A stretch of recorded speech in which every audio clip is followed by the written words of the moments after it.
मन लगाकर सुनिए दोस्तों। हर सुबह उठते ही दिमाग कुछ ना कुछ बड़बड़ाने लगता है। कल क्यों ऐसा बोला? आज अगर ये गलती हो गई तो? आगे क्या होगा? लोग क्या सोचेंगे? कहीं मैं पीछे तो नहीं छूट गया? ये आवाजें रुकती नहीं। ये सोचने की मशीन हर वक्त चालू रहती है, इतनी तेज कि हम खुद को सुनना ही भूल जाते हैं। और मजे की बात यह है कि हमें लगता है हम सोच रहे हैं, लेकिन सच्चाई ये है कि सोच हमें सोच रही होती है।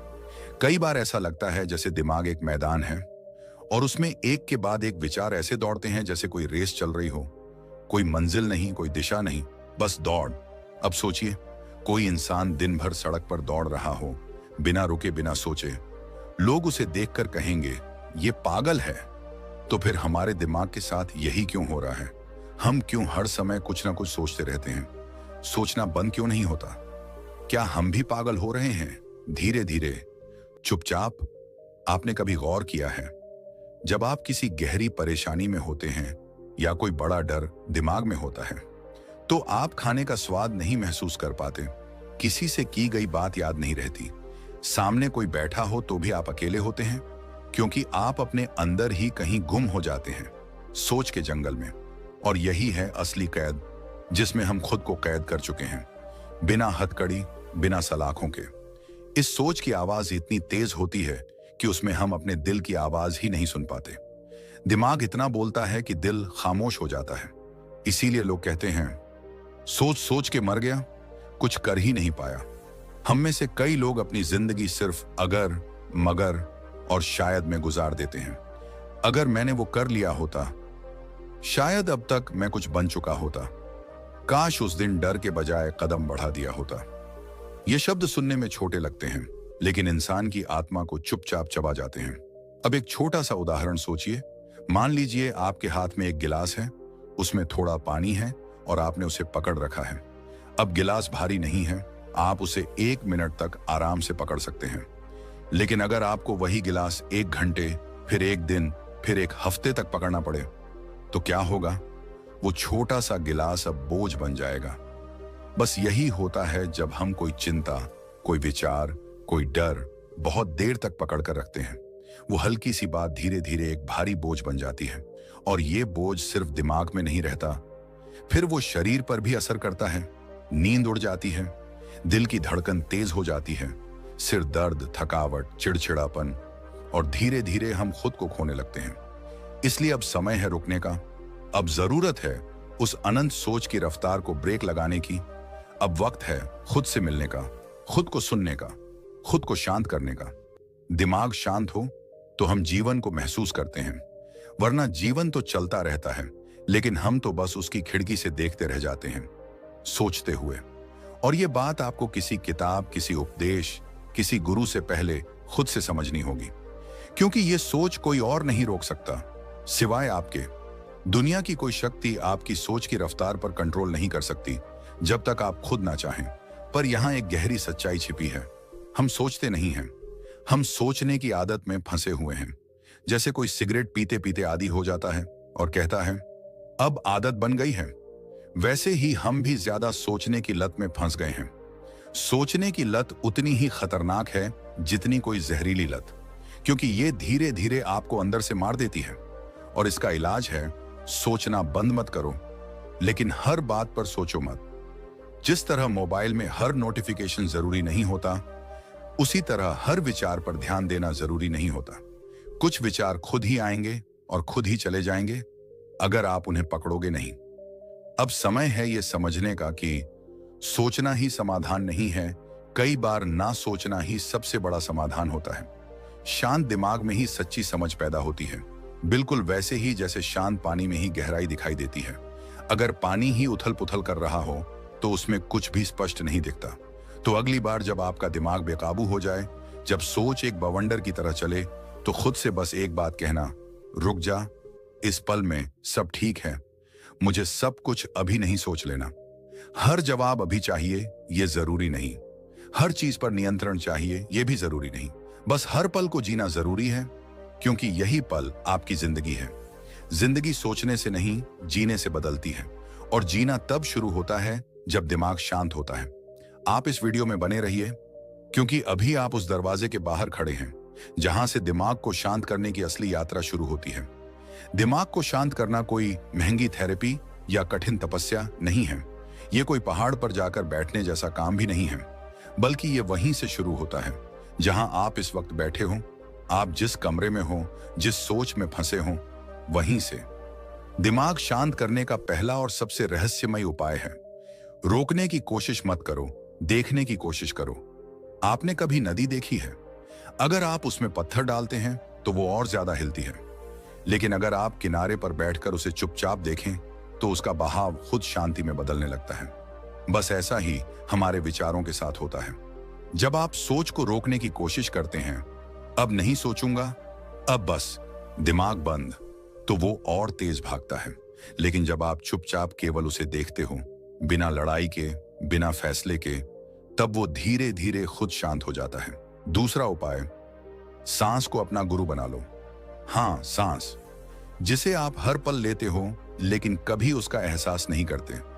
जब भी दिमाग भाग रहा हो, कुछ भी समझ में नहीं आ रहा हो, तो सिर्फ 1 मिनट रुक जाइए, आंखें बंद कीजिए और सिर्फ अपनी सांस पर ध्यान दीजिए। सांस आ रही है, सांस जा रही है। कोई मंत्र नहीं, कोई कल्पना नहीं, कोई कहानी नहीं, बस सांस। आप पाएंगे कि वो तूफान जो आपके भीतर चल रहा था, धीरे धीरे थम रहा है, जैसे किसी ने शोर को म्यूट कर दिया हो। अब एक तीसरा उपाय जो आपको बिल्कुल अकल्पनीय लगेगा, लिख डालो। जो भी दिमाग में है, कागज और कलम लो और लिखना शुरू कर दो। मेरे मन में ये चल रहा है, मैं इससे परेशान हूं, मुझे डर लग रहा है। बिना सोचे, बिना रुके, बस दिमाग को बहने दो कागज पर। यह प्रक्रिया इतनी ताकतवर है कि कई लोग कहते हैं, मैंने पेन और पेपर से ज्यादा कोई थेरेपी नहीं देखी। अब सुनिए एक ऐसा उपाय जिसे हम भूल चुके हैं, मौन। एक दिन मौन रखिए, ना कोई बात, ना कोई बहस, ना कोई फोन, सिर्फ मौन। और अगर पूरा दिन नहीं कर सकते तो दिन में सिर्फ 1 घंटा, जिसमें आप किसी से बात नहीं करेंगे, कोई स्क्रीन नहीं देखेंगे, कोई संगीत नहीं सुनेंगे, सिर्फ आप और आपकी शांति। ये 1 घंटा इतना कीमती होता है कि आपकी आत्मा जैसे खुद से मिलती है, जैसे कोई बच्चा बहुत दिनों बाद मां की गोद में वापस आ गया हो। अब आइए एक और रहस्यमयी उपाय की तरफ बढ़ते हैं, जिसे मैं बबल विजुअलाइजेशन कहता हूं। हर विचार को एक बबल समझिए, जैसे बच्चों के साबुन वाले गुब्बारे होते हैं। एक विचार आया, उसे एक बबल में डालिए। अब उस बबल को हवा में उड़ते हुए देखिए। दूसरा आया, फिर वही कीजिए। कुछ ही देर में आप देखेंगे आप विचारों के भीतर नहीं, उनके बाहर खड़े हैं। वो विचार अब आपको नहीं घसीटते, आप उन्हें केवल गुजरते हुए देखते हैं। और अब अंत में एक ऐसा उपाय जिसे बहुत कम लोग अपनाते हैं, लेकिन जिसने भी अपनाया वो जिंदगी के शोर में भी भीतर से शांत हो गया। वर्तमान पल में लौट आओ। हमारा दिमाग 90% समय या तो अतीत में उलझा होता है, उसने ऐसा क्यों कहा, मैंने वैसा क्यों किया, या भविष्य में दौड़ता है, अगर ऐसा हो गया तो क्या होगा। लेकिन जो इस पल में लौट आता है वो सच्चे अर्थों में जीता है। 1 कप चाय पीते हुए सिर्फ चाय का स्वाद लेना, किसी को सुनते समय सिर्फ उसकी बात सुनना, बिना मोबाइल चेक किए, बिना अगले जवाब की योजना बनाए, बस उस पल में पूरा डूब जाना। यही ध्यान है, यही शांति है। क्योंकि दिमाग की अशांति का इलाज नए विचार नहीं है, बल्कि विचारों के बिना रहना है, भले कुछ पल के लिए ही सही। और यहीं से शुरू होती है आपकी आजादी, आपकी असली आजादी। दिमाग की गिरफ्त से निकलकर अस्तित्व की खुली हवा में सांस लेने की आजादी। अब आपने ये जाना कि सोच को समझना, देखना, बहने देना, ये ही पहला इलाज है। और इसका असर तब होता है जब आप हर रोज थोड़ी देर खुद के साथ रहते हो, बिना किसी डिस्ट्रैक्शन के। आपका दिमाग कोई दुश्मन नहीं है, वो तो एक घोड़ा है, ताकतवर, तेज और बुद्धिमान। लेकिन जब तक उसकी लगाम आपके हाथ में नहीं होती, वो आपको कहीं भी गिरा सकता है। और इसलिए आपको सोच के घोड़े की लगाम पकड़नी है, शांति के हाथों से। ओवर थिंकिंग केवल सोचने तक सीमित नहीं रहता, धीरे धीरे ये आपके शरीर को छूने लगता है, क्योंकि दिमाग में जो चलता है उसका असर सीधा शरीर पर होता है। और यही वो बिंदु है जहां से एंजाइटी जन्म लेती है। ओवर थिंकिंग और एंजाइटी ये दोनों भाई जैसे हैं, एक सोचता है, दूसरा महसूस करता है। एक आपके विचारों में हलचल करता है, दूसरा आपके शरीर में बेचैनी भर देता है। ओवर थिंकिंग आपको कल्पनाओं में उलझाता है और एंजाइटी उन कल्पनाओं को वास्तविक खतरा बना देती है। उदाहरण के लिए, आपका दिमाग बार बार सोचता है, कल की मीटिंग में अगर मुझसे सवाल पूछा गया और मैं जवाब नहीं दे पाया तो। अब ये एक साधारण सा विचार था, लेकिन आपने इस पर बार बार ध्यान दिया, घंटों सोचते रहे, उस एक पल को बार बार मन में जीते रहे, और वो सोच अब सिर्फ विचार नहीं रहा, अब वो डर बन गया है। आपका दिल तेज धड़कने लगा, हाथ पांव ठंडे हो गए, भूख गायब हो गई, रात की नींद उड़ गई। आप बार बार वही सीन दिमाग में दोहराते रहे, और ये सब इसलिए नहीं हुआ कि कोई खतरा असल में था, बल्कि इसलिए कि आपने उस सोच को सच मान लिया। ओवर थिंकिंग जैसी छोटी सी बात ने एंजाइटी जैसा तूफान खड़ा कर दिया। अब गौर कीजिए, एंजाइटी के लक्षण क्या होते हैं? सीना भारी लगना, हल्की सी बात पर पसीना आना, अचानक डर लगना, बार बार निगेटिव सिचुएशन की कल्पना, लोगों के बीच जाने में हिचक, हमेशा थकान का अनुभव, कुछ गलत होने वाला है जैसा भाव। और इनमें से ज्यादातर लक्षण तब शुरू होते हैं जब दिमाग किसी एक सोच को पकड़कर बैठ जाता है। आपने देखा होगा, जब आप बहुत ज्यादा सोच रहे होते हैं तो एक समय बाद आपका शरीर भी साथ देना बंद कर देता है, क्योंकि दिमाग के लिए सोच एक रियल अनुभव होता है। वो उस सोच को ऐसे जीता है जैसे वो सच में हो रहा हो, और शरीर उस सोच पर वैसी ही प्रतिक्रिया देता है जैसे किसी असली खतरे पर देता। यही कारण है कि सिर्फ सोचकर भी इंसान के हाथ कांपने लगते हैं, सिर्फ सोचकर भी नींद उड़ जाती है, और सिर्फ सोचकर भी इंसान बीमार हो सकता है। इसका मतलब साफ है, ओवर थिंकिंग वो बीज है जो एंजाइटी नाम का जहरीला पेड़ बन जाता है, और अगर आप इस बीज को समय रहते नहीं रोकोगे तो ये धीरे धीरे आपके हर रिश्ते, हर फैसले, हर पल को निगल जाएगा। लेकिन अब सवाल ये उठता है, क्या इसका कोई इलाज है? हाँ है, और इसका नाम है इमोशन रीसेट फॉर्मूला। ये कोई दवा नहीं, कोई जादू भी नहीं, बल्कि ये एक प्राकृतिक तरीका है जिससे आप अपने दिमाग और शरीर को दोबारा संतुलन में ला सकते हैं। तो आइए इसे समझते हैं। सबसे पहले, जब भी आपको लगे कि आपका दिमाग बेकाबू हो रहा है, आप बार बार एक ही बात सोच रहे हैं और घबराहट बढ़ रही है, तो तुरंत रुक जाइए। स्टेप 1, पहचानिए। मैं सोच रहा हूं, मैं घबरा रहा हूं, लेकिन मैं खतरे में नहीं हूं। यही पहला रिसेट है। विचार को विचार मानना, डर को डर मानना, ना कि सच। स्टेप 2, शरीर को चालू कीजिए। जैसे ही दिमाग में हलचल हो, उसी पल उठ जाइए और चलना शुरू कीजिए। धीरे धीरे, लंबी लंबी सांसें लेते हुए। फिजिकल मूवमेंट से दिमाग को वर्तमान का सिग्नल मिलता है और वो तुरंत विचारों की दुनिया से बाहर आता है। स्टेप 3, जो कुछ अंदर है उसे बाहर निकालिए। किसी करीबी से बात कीजिए, या जो सोच रहे हैं उसे कागज पर उतार दीजिए। इमोशन बॉटल्ड रहेंगे तो एंजाइटी बनेगी, इमोशन एक्सप्रेस्ड होंगे तो हीलिंग होगी। स्टेप 4, अपने दिमाग से कहिए, थोड़ा आराम कर, मैं संभाल लूंगा। ये एक लाइन आपके शरीर में केमिकल रिलीज करती है, जैसे सेरोटोनिन और डोपामाइन, जो आपको इंस्टेंट कैलमस देते हैं, और धीरे धीरे ये अभ्यास आपकी आदत बन जाएगा। ओवर थिंकिंग और एनजीओ का कनेक्शन तब टूटेगा जब आप हर विचार पर विश्वास करना बंद कर देंगे, क्योंकि हर विचार सच नहीं होता, हर सोच जरूरी नहीं होती, और हर डर असली नहीं होता। एक दिन गौतम बुद्ध के पास उनका एक शिष्य आया, बहुत ही उलझा हुआ, बहुत बेचैन। उसका चेहरा चिंता से भरा हुआ था। वो बोला, भगवान, अगर आत्मा है तो कहाँ है? मरने के बाद क्या होता है? क्या कोई नया जन्म होता है, या सब यहीं खत्म हो जाता है? ब्रह्मांड का कोई अंत है या नहीं? क्या भगवान किसी रूप में है, कहीं नहीं है, या सब कुछ बस एक भ्रम है? वो लगातार प्रश्न पर प्रश्न पूछता गया।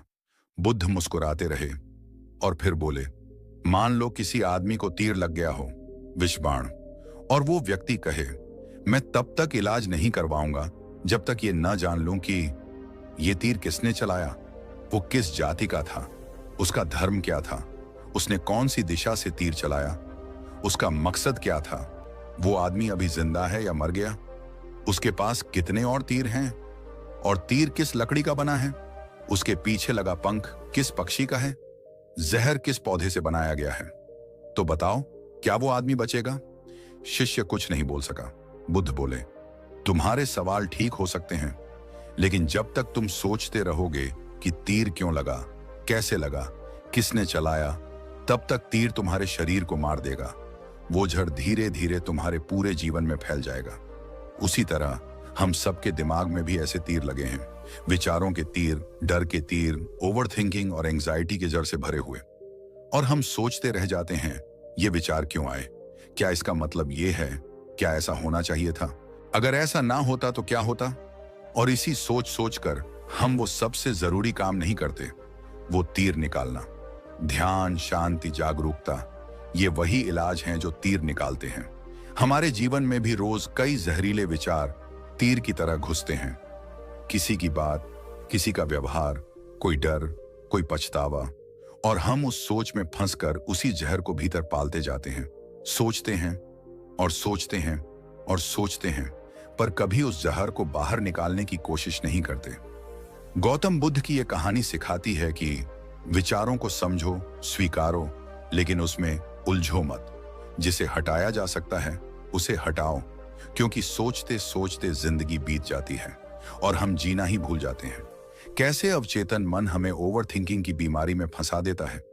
आपका अवचेतन मन ठीक एक स्पंज की तरह है जो हर चीज चुपचाप सोखता रहता है। बचपन से लेकर आज तक आपने जो सुना, देखा, सहा, डरा, शर्मिंदा हुआ, हारा, अपमानित हुआ, हर चीज बिना पूछे आपके अवचेतन मन में जमा हो चुकी है। अब आप सोचिए, अगर आप बार बार डर के साथ जीते हैं तो आपका अवचेतन मन ये मान लेता है कि डरना सुरक्षित है। अगर बार बार आपको कोई नीचा दिखाता है और आप चुप रह जाते हैं तो आपका अवचेतन मन मान लेता है तू कुछ नहीं है, चुप रहना ही सही है। इसी तरह अगर आप बार बार हर छोटी बात पर बहुत ज्यादा सोचते हो तो अवचेतन मन कहता है, अरे हाँ, यही तो तुम्हारा पैटर्न है, हर चीज पर शक करना, बार बार एनालाइज करना, वर्स्ट केस सिनेरियो सोचना। चलो मैं ये आदत मजबूत बना देता हूं। अब ये आदत हर परिस्थिति में लागू हो जाती है। छोटी सी बात हो या बड़ी, आपका माइंड एक ही डायरेक्शन में भागने लगता है। ओवर थिंकिंग, एंग्जाइटी, घबराहट, डर, और धीरे धीरे ये मेंटल ऑटो पायलट बन जाता है। अवचेतन मन कुछ नहीं पूछता, वो बस वही दोहराता है जो आपने बार बार किया या महसूस किया है। ओवर थिंकिंग एक विचार नहीं, ये अवचेतन में बैठा हुआ हर समय सतर्क रहने का फालतू अलार्म सिस्टम है जो लगातार बजता रहता है, चाहे खतरा हो या ना हो। तो क्या हम इस अवचेतन मन को बदल सकते हैं? हाँ, 100% बदल सकते हैं। अवचेतन मन ही हमारी जेल है और उसी के पास हमारी चाबी भी है। अवचेतन मन को दो ही चीजों से बदला जा सकता है। 1. रिपीटेशन, दोहराव। 2. इमोशन, भावना के साथ नया अनुभव। जैसे किसी कंप्यूटर का प्रोग्राम बदला जाता है, वैसे ही अवचेतन मन का पुराना ओवर थिंकिंग प्रोग्राम भी रीप्रोग्राम किया जा सकता है। अब जानिए कैसे अवचेतन मन हमें इस मुसीबत से निकाल सकता है। 1. Positive self talk. हर दिन, हर बार खुद से नया कहना। हर बार जब दिमाग ज्यादा सोचने लगे तो खुद से शांत शब्दों में कहिए, सब ठीक है, ये सिर्फ एक विचार है, मैं इसे सोच रहा हूं लेकिन ये सच नहीं है, मैं अभी इस पल में सुरक्षित हूं। जैसे जैसे आप ये बार बार कहेंगे वैसे वैसे अवचेतन मन नया विश्वास बनाएगा, और जब भरोसा बदलेगा तब प्रतिक्रिया भी बदलेगी। 2. विजुअलाइजेशन। हर दिन एक शांत तस्वीर देखना मन के अंदर। रोज 5 मिनट आंखें बंद करके एक दृश्य सोचिए जहां आप शांत हैं, हल्का महसूस कर रहे हैं, पूरी तरह नियंत्रित हैं।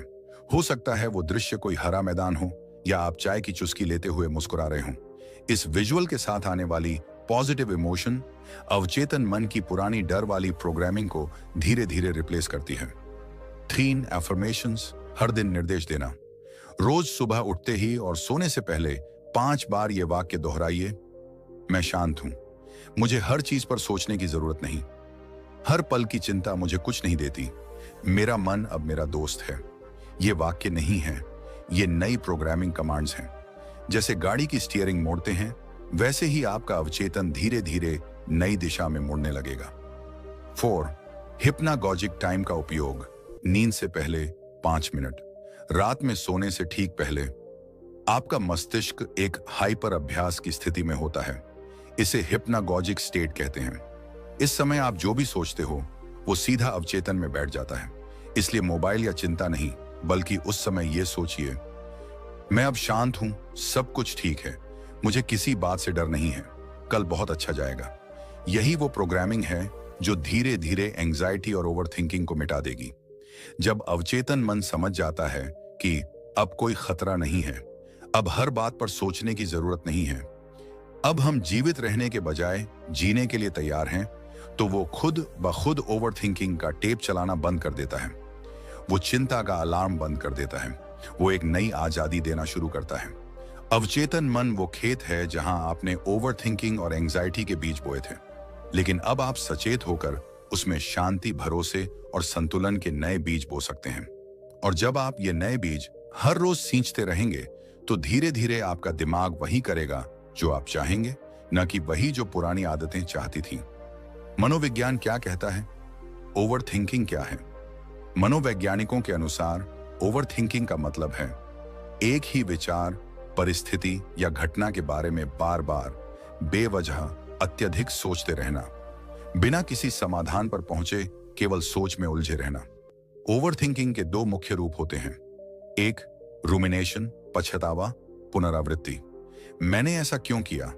ज़रेनिया, काश मैंने ऐसा न किया होता। यह अतीत से जुड़ा हुआ सोच होता है। डू, वरी, चिंता। अगर ऐसा हो गया तो क्या होगा? कल के इंटरव्यू में मैं क्या बोलूंगा? यह भविष्य की सोच होती है। ओवरथिंकिंग में दिमाग एक प्रॉब्लम सॉल्विंग मोड में नहीं रहता, बल्कि लूप मोड में फंस जाता है।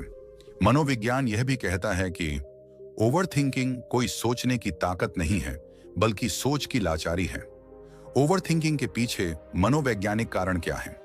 एक, कंट्रोल की चाह। लोग सोचते हैं कि अगर वो ज्यादा सोचेंगे तो सब कुछ कंट्रोल में रहेगा, जबकि हकीकत में ज्यादा सोचने से चीजें और भी बिगड़ती हैं। दो, लो सेल्फ एस्टीम, कम आत्म मूल्यांकन। जिन लोगों को खुद पर भरोसा नहीं होता, वो हर फैसले पर संदेह करते हैं, मैं सही हूं या गलत, और फिर वहीं से ओवरथिंकिंग शुरू होती है। 3, ट्रॉमा या नेगेटिव पास्ट एक्सपीरियंसेस। कोई पुराना जख्म, धोखा, हार, शर्मिंदगी बार बार दिमाग में चलती रहती है। 4, परफेक्शनिज्म। जो लोग हर चीज परफेक्ट करना चाहते हैं, वो कोई भी फैसला लेने से पहले सोचते हैं, फिर सोचते हैं, फिर सोचते हैं। मनोविज्ञान कहता है ओवरथिंकिंग से कैसे बाहर निकलें। एक, विचारों को पकड़ो, फिर उन्हें चुनौती दो। CBT, cognitive behavioural therapy. CBT दुनिया की सबसे असरदार मनोवैज्ञानिक तकनीक है, जो कहती है हर विचार पर विश्वास मत करो, हर सोच सही नहीं होती, उसे पकड़ो और पूछो, क्या यह सच है? क्या इसका कोई और नजरिया भी हो सकता है? जैसे, अगर मैं फेल हो गया तो सब खत्म हो जाएगा। इस सोच को पकड़ ढिए और पूछिए, क्या कभी ऐसा हुआ है? क्या मैंने पहले कोई चीज संभाली नहीं? क्या किसी और की नजरों से भी इसे देखा जा सकता है?